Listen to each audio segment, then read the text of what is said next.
తాకట్లో ఉన్న మీ బంగారాన్ని విడిపించి ఆ రోజు ఆన్లైన్ రేటుకి కొంటాం. Sharma gold company.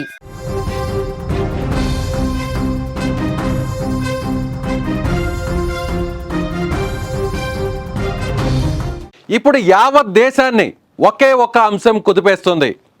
కర్ణాటకలోని ధర్మస్థలిలో నిజంగానే శవాలను పాతిపెట్టారా? 100కు పైగా శవాలున్నాయంటూ ఓ వ్యక్తి నేరుగా పోలీసులకు ఇచ్చి వెళ్ళి కంప్లైంట్ మరీ ఇచ్చి ఎందుకు వచ్చాడు? నిజంగానే అతని చేత అన్ని శవాలను పాతిపెట్టించారా? ఇప్పుడు ప్రస్తుతం సిట్ అధికారులు దర్యాప్తు చేస్తున్నారు. ఎవరైతే ఫిర్యాదు చేశారో ఆ ఫిర్యాదు చేసినటువంటి పారిశుద్ధ్య కార్మికుడిని నేరుగా సీన్లోకి తీసుకెళ్లారు. ఎక్కడైతే 15 చోట్ల తాను పాతి పెట్టాను అని చెప్పినటువంటి ఆ ప్రాంతాలు ఉన్నాయో ఆ ప్రాంతాలకు అందులో మొదటి ప్లేస్కు తీసుకెళ్లారు. 15 ప్లేసులు ఆ వ్యక్తి చెప్తే ఇవాళ ఉదయం నుంచి సాయంత్రం వరకు కూడా మొదట ఒక్క ప్లేస్లో తవ్వకాలు జరిపారు అధికారులు. ఒక్క ప్లేస్లో జరిపినటువంటి తవ్వకాల్లో ఒక్క మృతదేహం కూడా, ఒక్క డెడ్ బాడీకి సంబంధించినటువంటి ఆనవాళ్ళు కూడా ఇప్పటి వరకు ఎక్కడా కనిపించలేదు. ఒక్క ఎముకు కూడా అక్కడ పోలీసులకు కానీ అక్కడ ఉన్నటువంటి ఫోరెన్సిక్ అధికారులకు కానీ కనిపించినటువంటి పరిస్థితులు ఎక్కడ ఆనవాళ్లే లేవు. అయితే నిజంగా అతను చెప్తున్నటువంటి 15 ప్లేసుల్లో 15 ప్రాంతాల్లో శవాలకు సంబంధించినటువంటి ఆనవాళ్ళు నిజంగానే దొరుకుతాయా? ఎస్, వీటి గురించి డిస్కస్ చేద్దాం. 5 ప్రశ్నలు సుమన్ టీవీ నుంచి ఈ ఉదంతం మీద 5 ప్రశ్నలు ఇప్పుడు అందరినీ కూడా ప్రశ్నించే పరిస్థితి కనిపిస్తుంది. నిజంగా ఆ వ్యక్తి చెప్తున్నట్టుగా, ఎవరైతే ఆ పారిశుద్ధ్య కార్మికుడు చెప్తున్నట్టుగా అసలు హత్యలు నిజంగానే జరిగాయా? హత్యలు జరిగితే శవాల్ని పాతి పెడితే మొత్తం ఎన్ని శవాలు ఇందులో పాతి పెట్టారు? క్వశ్చన్ నెంబర్ 1 ఇది. అలాగే క్వశ్చన్ నెంబర్ 2, శవాలు దొరికితే ఏం జరుగుతుంది? ఆ వ్యక్తి చెప్పినట్టుగా ఎవరైతే ఫిర్యాదుదారుడు ఉన్నాడో ఆ వ్యక్తి చెప్పినట్టుగా నిజంగా ఇప్పుడు అధికారులు జరుపుతున్నటువంటి తవ్వకాల్లో ఒకవేళ శవాలకు సంబంధించినటువంటి ఆనవాళ్ళు కానీ, అస్థిపంజరాలు కానీ, కళేబరాలు కానీ, ఒక్క ఎముక కానీ దొరికితే నిజంగా ఏమవుతుంది? క్వశ్చన్ నెంబర్ 2 ఇది. అలాగే క్వశ్చన్ నెంబర్ 3, ఆ వ్యక్తి చెప్తున్నట్టుగా 15 ప్రాంతాల్లో 2 అనుమానాస్పద ప్రదేశాలు ఉన్నట్టుగా ఇప్పటికే అధికారులు భావిస్తున్నారు. నిజంగానే ఆ 2 ప్రదేశాల్లో శవాలకు సంబంధించినటువంటి సాక్ష్యాలు దొరికే అవకాశం ఉందా? క్వశ్చన్ నెంబర్ 4, రోడ్డు పక్కన శవాలను పాతి పెడుతుంటే ఏ ఒక్క వ్యక్తి చూడలేదా? ఇక్కడ హైవే పక్కన, రోడ్డు పక్కన పాతి పెట్టినటువంటి శవాలను అంత ఓపెన్గా రోడ్డు పక్కనే శవాలను పాతి పెడుతుంటే ఏ ఒక్క వ్యక్తికి కూడా కనిపించలేదా?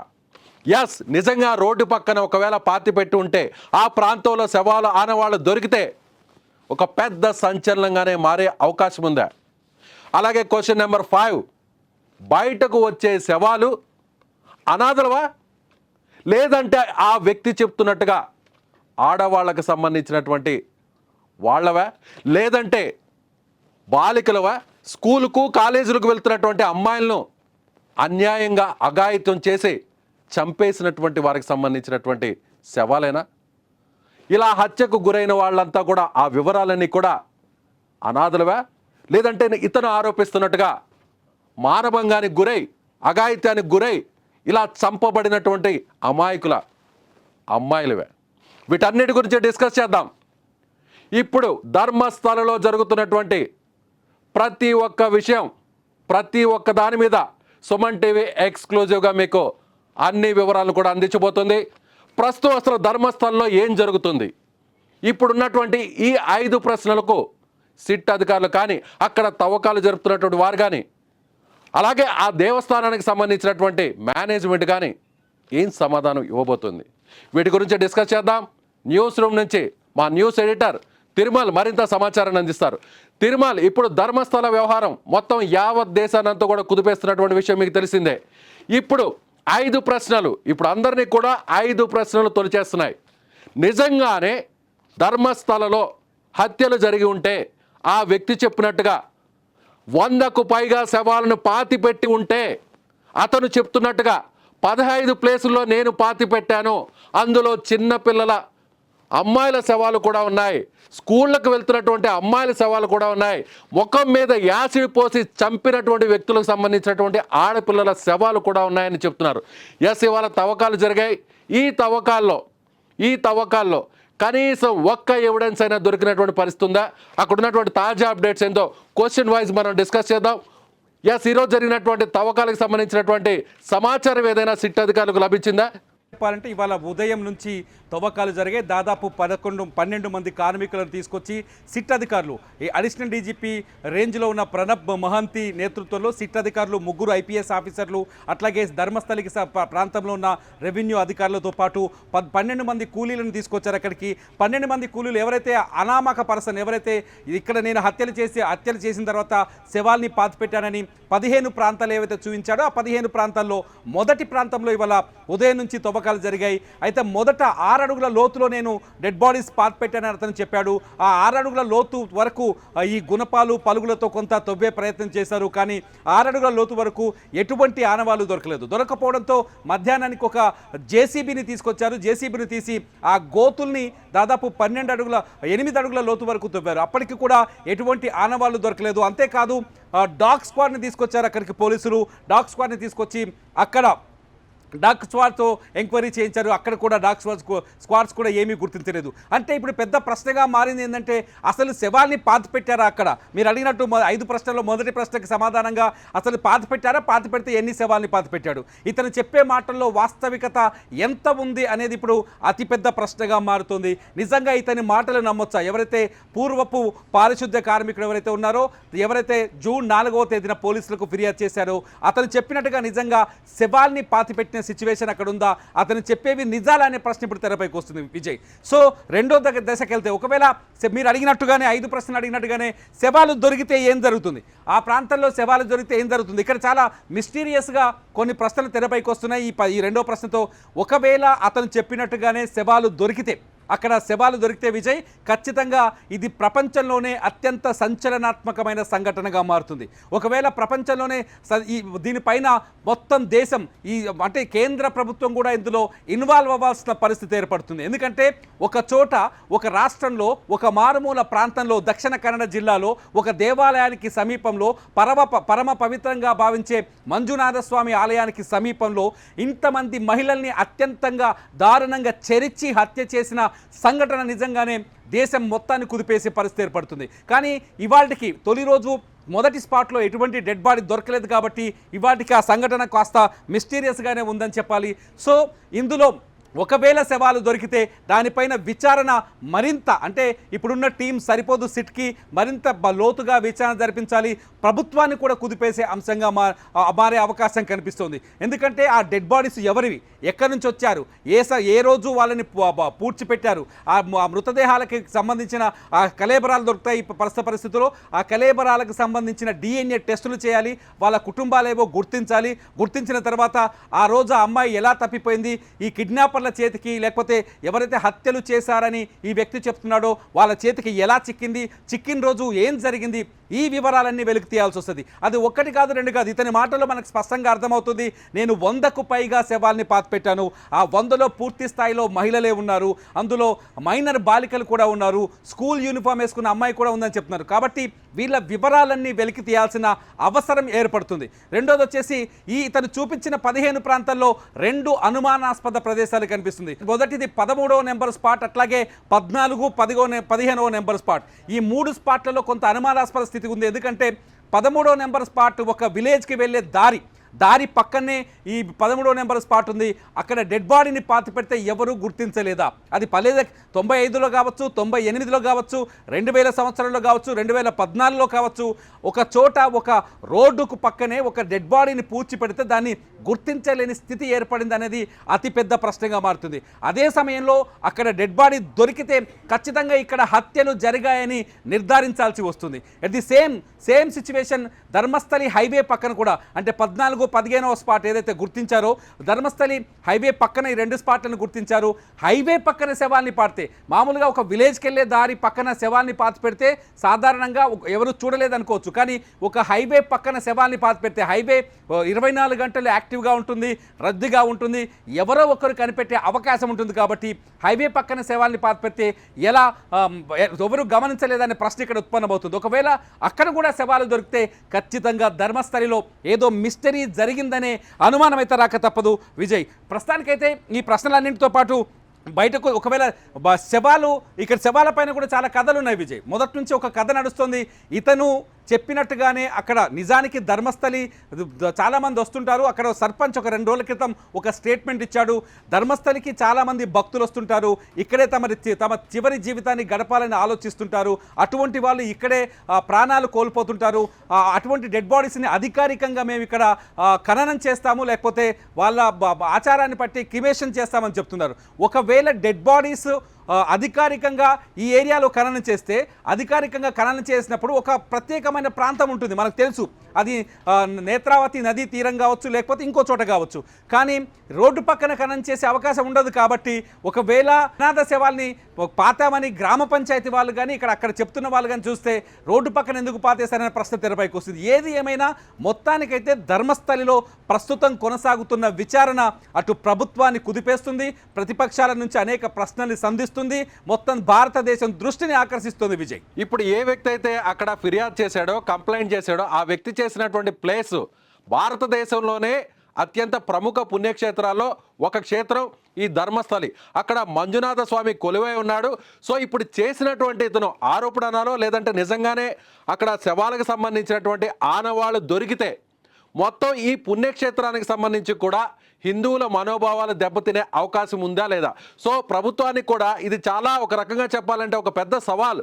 నిజంగా ఒకవేళ ఇతను చేసినటువంటి ఆరోపణలు నిజంగానే ఆరోపణలకే పరిమితమైతే, లేదంటే అక్కడ కనీసం ఒక్క ఎవిడెన్స్ కూడా దొరకకపోతే, ఒక ఎముకపు ముక్క కూడా దొరకకపోతే, ఇతను కావాలనే ఇబ్బంది పెట్టేదానికి దేవస్థానానికి, ముఖ్యంగా ఆ పుణ్యక్షేత్రానికి సంబంధించినటువంటి ప్రాశస్త్యాన్ని అక్కడ నష్టం కలిగించడం కోసమే ఇతను వెనక వేరే వ్యక్తులు ఉండి చేయించారు అనేటువంటి ఒక పెద్ద వివాదం కూడా రాజుకునే అవకాశం లేదంటారా? చాలా స్పష్టంగా ఉంది ఇతను ఎవరు. సరే, అతను గతంలో పూర్వంలో ఇక్కడ పారిశుద్ధ్య కార్మికుడిగా పనిచేశాడు. అతని మాటలు నమ్మాల్సిన అవసరం ఏంటి అంటే దీనికి ఒక రీజన్ కనిపిస్తుంది విజయ్.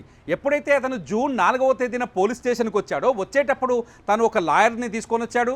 లాయర్తో పాటు తను ఏం చేశాడు, 1995 నుంచి 2014 వరకు తను చేసిన శవాల్ని ఎలా పాతిపెట్టాడు, పూడ్చిపెట్టాడు, ఏ శవాన్ని ఎక్కడెక్కడ పాతిపెట్టాడనే ఒక డిస్క్రిప్షన్ చాలా క్లియర్గా ఒక ఫిర్యాదును తీసుకొని వచ్చాడు. దాంతోపాటు ఒక నల్లటి బ్యాగు తన భుజాన్ని తగిలించుకొని వచ్చాడు.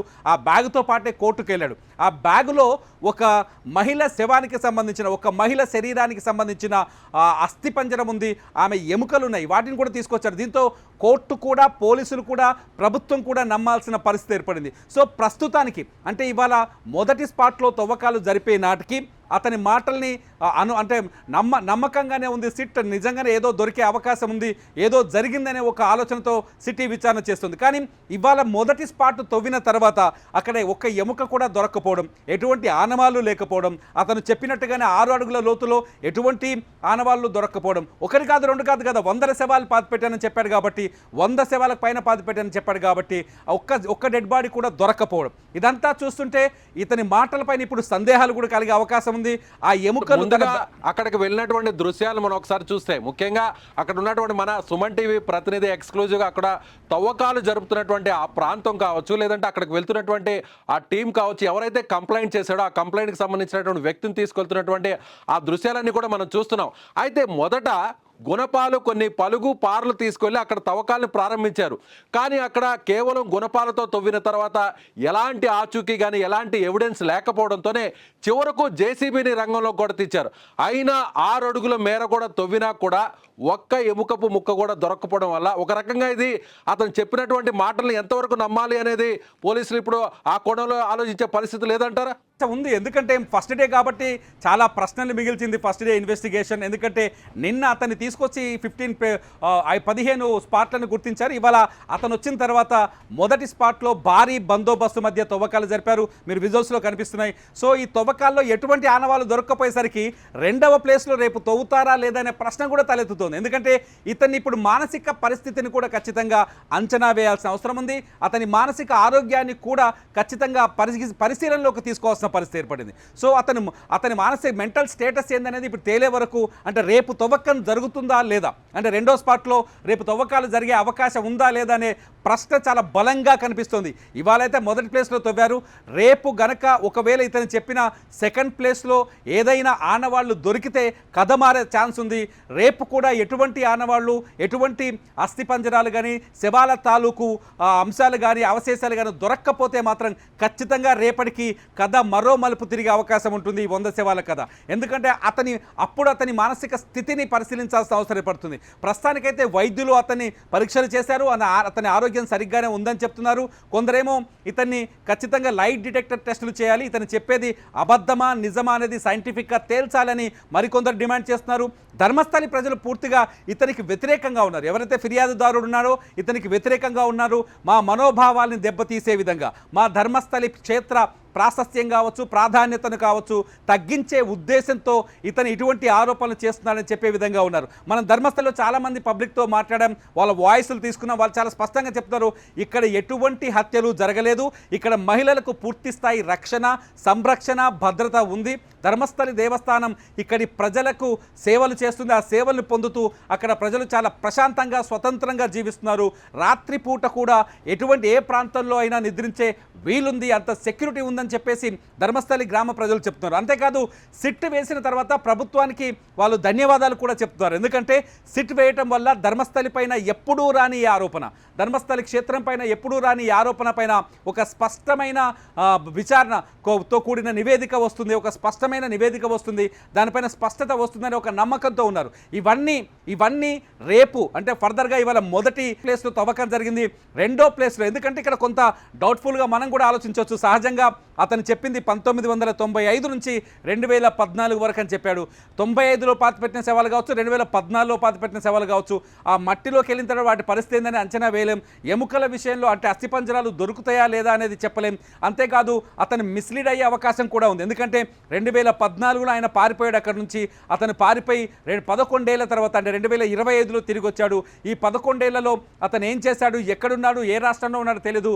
ఆ 11 ఏళ్లలో అతను డెడ్ బాడీస్ని పాతిపెట్టిన, ఖననం చేసిన, లేకపోతే క్రిమేషన్ చేసిన ప్రాంతాలని సరిగ్గా గుర్తుంచుకున్నాడా లేదా అన్నది కూడా ఇక్కడ $1 మిలియన్ ప్రశ్నగా మారుతుంది. సో రేపటికి సెకండ్ ప్లేస్ కావచ్చు, రేపటికి ఒకవేళ తవ్వకాలు జరుగుతాయని చెప్తున్నారు పోలీసులు. ప్రస్తుతానికి సిట్ అధికారులు కొంత ఇన్ఫర్మేషన్ని ప్రెస్ మీడియాకి రిలీజ్ చేశారు. రేపు కూడా విచారణ రేపు 3వ రోజు అవుతుంది. రేపు కూడా ఈ తవ్వకాలు జరుగుతాయి, విచారణ కొనసాగే అవకాశం ఉందని చెప్తున్నారు. సో మొత్తానికైతే ఈ సిట్ చాలా తెలివిగా ఫస్ట్ తవ్వకాలతో మొదలుపెట్టింది వ్యవహారాన్ని. ఈ తవ్వకాల్లో ఇతను డెడ్ బాడీలను గుర్తించగలిగితే, అతను డెడ్ బాడీలని పాతిపెట్టిన ప్రాంతాల్లో ఏవైనా అవశేషాలు దొరికితే కథ మారే అవకాశం ఉంది. దొరుకుతాయా లేదనేది అతిపెద్ద ప్రశ్నగా మారింది. కాకపోతే ఇతను ఏదైతే హైవే పక్కన 2 స్థావరాలు, అలాగే ఒక విలేజ్కి వెళ్ళే ప్రాంతం పక్కన ఒక స్థావరాన్ని గుర్తించారు. 13, 14, 15 స్పాట్లు. సో ఈ స్పాట్లలో డెడ్ బాడీస్ దొరికితే మాత్రం సంథింగ్ ఈజ్ ఫిషీ అవుతుంది విజయ్. ఇక్కడ చెప్తున్నట్టుగా అక్కడ ఉన్నటువంటి స్థానికులు కూడా మాట్లాడారు అంటున్నారు. అలాగే మన సుమన్ టీవీతో కూడా మాట్లాడారు. ఇక్కడ ధర్మస్థలలో ఎలాంటి హత్యలు జరగలేదు, మహిళలకు ఇక్కడ మంచి సెక్యూరిటీ ఉంది, సో ఇలాంటి ఆగత్యాలు కూడా ఇక్కడ జరగలేదు అని చాలా కరాఖండిగా చెప్తున్నారు.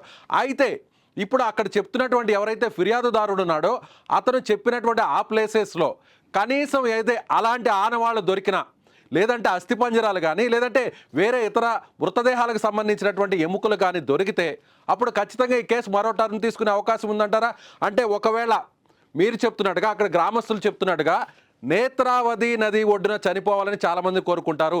ధర్మస్థలలో చివరి జీవితాన్ని అక్కడే గడిపి ఈ ప్రాణాలను కూడా ఇక్కడే వదిలేస్తే శివైక్యం అవుతాము అనేటువంటి ఉద్దేశంతో ఎంతోమంది కూడా ఇల్లు విడిచి ఆ ప్రాంతాలకు వస్తుంటారు. అలాంటి వాళ్ళ వివరాలు లేనప్పుడు అనాథ శవాల కింద వాళ్ళని పాతిపెట్టే అవకాశం ఉందని కూడా ఒక మాజీ సర్పంచ్ కూడా చెప్తున్నారు అంటారు. ఒకవేళ ఇతను వాళ్ళకి సంబంధించినటువంటి ఆ మృతదేహాలను పాతిపెట్టిన చోట, ఆ శవాలను పాతిపెట్టిన చోట ఈ 15 ప్లేసుల్లో కూడా ఉంటే ఆ ప్లేసెస్, అప్పుడు వివాదం ఎటు టర్న్ తీసుకునే అవకాశం ఉందంటారు? ఖచ్చితంగా సిట్ దీనిపైన ఇంకా తీవ్రమైన శ్రమ పడాల్సి వస్తుంది. సిట్ నిజంగానే ఆ శవాల్ని పాతిపెడితే, అంటే ఎవరైతే అక్కడికి వచ్చి తమ శేష జీవితాన్ని ముగించుకొని అక్కడే చనిపోవాలనుకునే వాళ్ళ డెడ్ బాడీస్ని అధికారికంగా పూడ్చిపెట్టిన ప్రాంతాలనే ఇతను కూడా చూయిస్తే ఇతను చెప్పిన మాటలు ఖచ్చితంగా విలువ తగ్గిపోతుంది, బరువు తగ్గిపోతుంది. ఇతని మాటల్లో వాస్తవికత కూడా తగ్గిపోయే అవకాశం ఎక్కువగా ఉంది. దేవస్థానం గ్రామ పంచాయతీ, ఎవరైతే ధర్మస్థలి గ్రామ పంచాయతీ ఉందో వాళ్ళు అక్కడ రికార్డులు చూపించగలిగితే కేసు పూర్తిగా వెళ్ళిపోయే అవకాశం కూడా కనిపిస్తుంది విజయ్, చాలా స్పష్టంగా. ఎందుకంటే వాళ్ళు చాలా స్పష్టంగా మొదటి నుంచి ఒక విషయాన్ని చెప్తూ వస్తున్నారు. ధర్మస్థలికి వచ్చే వాళ్ళు తమ శేష జీవితాన్ని కాశీలో ముగించినట్టుగానే ధర్మస్థలిలో కూడా ముగిస్తారు. చాలామంది దక్షిణాది ప్రాంతాల నుంచి, తెలంగాణ కావచ్చు, ఆంధ్రప్రదేశ్ కావచ్చు, ముఖ్యంగా మలయాళ కేరళ నుంచి కావచ్చు, వీళ్ళంతా ఇక్కడికి వచ్చి తమ శేష జీవితాన్ని ముగించే వాళ్ళు ఉన్నారు. చాలామంది హిందువులు, అంతేకాదు కొంతమంది ఇళ్లలో మానసిక స్థితి బాగాలేదనుకునే వాళ్ళు, లేకపోతే అనాథలుగా ఉన్న వాళ్ళు కూడా ఇక్కడికే వచ్చి చేరుతుంటారని చెప్తున్నారు. ఇవన్నీ చూస్తే ఒకవేళ ఇతను చూపించిన ప్రాంతాలు, ఎవరైతే ఈ అనామక వ్యక్తి మాజీ పారిశుద్ధ్య కార్మికుడు ఇతను చూపించిన ప్రాంతాలు, అటు గ్రామ పంచాయతీ వాళ్ళు అధికారికంగా మేము సమాధి చేశామని చెప్పిన ప్రాంతాలు ఒకే ప్రాంతాలు అయి ఉంటే ఈ కథ పూర్తిగా అడ్డు తిరిగే అవకాశం కనిపిస్తుంది. కాకపోతే ఇతను చూపించిన ప్రాంతాల్లో 2 రోడ్ వేస్ ఉన్నాయి, 2 చోట్ల రోడ్లు ఉన్నాయి, రోడ్డు పక్కనే డెడ్ బాడీస్ని పెట్టిన సందర్భాలు ఉన్నాయి. సో ఒకవేళ రోడ్డు పక్కన డెడ్ బాడీస్ దొరికితే మాత్రం ఖచ్చితంగా ఇది కథ మిస్టరీగా మారుతుంది. దానిపైన విచారణ ముందుకెళ్లే అవకాశం స్పష్టంగా కనిపిస్తుంది విజయ్. సో ఇది కర్ణాటకలోని ధర్మస్థల పుణ్యక్షేత్రంలో వచ్చినటువంటి ఈ మిస్టరీ నిజంగానే సిట్ అధికారులు ఛేదించబోతున్నారా? అతను కంప్లైంట్ చేసినట్టుగా, అతను ఆరోపణ చేసినట్టుగా ఖచ్చితంగా 100కు పైగా శవాలు ఇక్కడ ఉన్నాయని, తాను పాతిపెట్టినటువంటి ఆ శవాలు పాతిపెట్టిన ప్రాంతాలతో సహా అతను నేరుగా అధికారులకు వెళ్ళి చూపించాడు. సో ఇప్పుడు ఆ 15 ప్లేసెస్ని, ఆ 15 ప్రాంతాలను సపరేట్గా అధికారులు గుర్తించారు. అక్కడ సపరేట్గా ఒక సెక్యూరిటీని కూడా ఏర్పాటు చేశారు. మొదటి ప్లేస్, నెంబర్ 1 ప్లేస్ని ఇవాళ తవ్వారు. మొదట గుణపం, పలుగులు, అలాగే వాటితో తీసుకెళ్ళి అక్కడ తవ్వితే ఎలాంటి ఆనవాళ్ళు అక్కడ దొరకలేదు. సో ఇక జేసీబీని రంగంలోకి దింపారు. జేసీబీ ద్వారా దాదాపు 6 అడుగుల మేర తవ్వకాలు జరిపారు. అయినా కూడా ఉదయం నుంచి సాయంత్రం వరకు, చీకటి పడేంత వరకు తవ్వకాలు జరిపారు. ఎక్కడా కూడా ఏమాత్రం కూడా ఒక ఎముక కూడా లభించలేదు, 1 ఇంచు ఎముక కూడా దొరకలేదు. సో పోలీసులు, సిట్ అధికారులు, ఎవరైతే ఐపీఎస్ అధికారి నేతృత్వంలో ఉన్నటువంటి ఫోరెన్సిక్ నిపుణులు, అలాగే రెవెన్యూ అధికారులు, ఈ బృందానికి ఏ మాత్రపు ఎవిడెన్స్ కూడా ఇవాళ దొరకలేదు. సో రేపు మళ్ళీ తిరిగి తవ్వకాలను కొనసాగిస్తారా? నిజంగా రేపు జరిపేటువంటి తవ్వకాల్లో ఏదైనా మృతదేహానికి సంబంధించినటువంటి ఆనవాళ్ళు దొరుకుతాయా? ఒకవేళ దొరక్కపోతే కంప్లైంట్ చేసినటువంటి వ్యక్తిని మాటలను ఎంతవరకు నమ్మాలి? సో ఇందులో ఎంతవరకు నిజం ఉంది? హిందువులు, కోట్ల మంది హిందువుల మనోభావాలు నిజంగా ఒకవేళ ఇందులో వాస్తవాలు ఏమున్నాయో తెలియాలని ప్రతి ఒక్కరు కూడా కోరుకుంటారు. ఒకవేళ అలా జరగకపోతే మనోభావాలు దెబ్బతినే అవకాశం ఉందా? ఎస్, ఈ వీడియో చూస్తున్నటువంటి వారు మీరందరూ కూడా మీకున్నటువంటి అనుమానం, మీరేమనుకుంటున్నారో అతను చెప్పినటువంటి మాటల్లో నిజముందా లేదా? ఫస్ట్ డే ఒక్క చిన్న క్లూ కూడా దొరకలేదు. రేపు తిరిగి తవ్వకాలను ప్రారంభిస్తే ఏం జరగబోతుంది వేచి చూద్దాం. ఎస్, మీ అభిప్రాయాన్ని, ఈ వీడియోని చూస్తున్నటువంటి మీరందరూ కూడా మీ అభిప్రాయాన్ని ఖచ్చితంగా కామెంట్ బాక్స్లో తెలియజేయండి.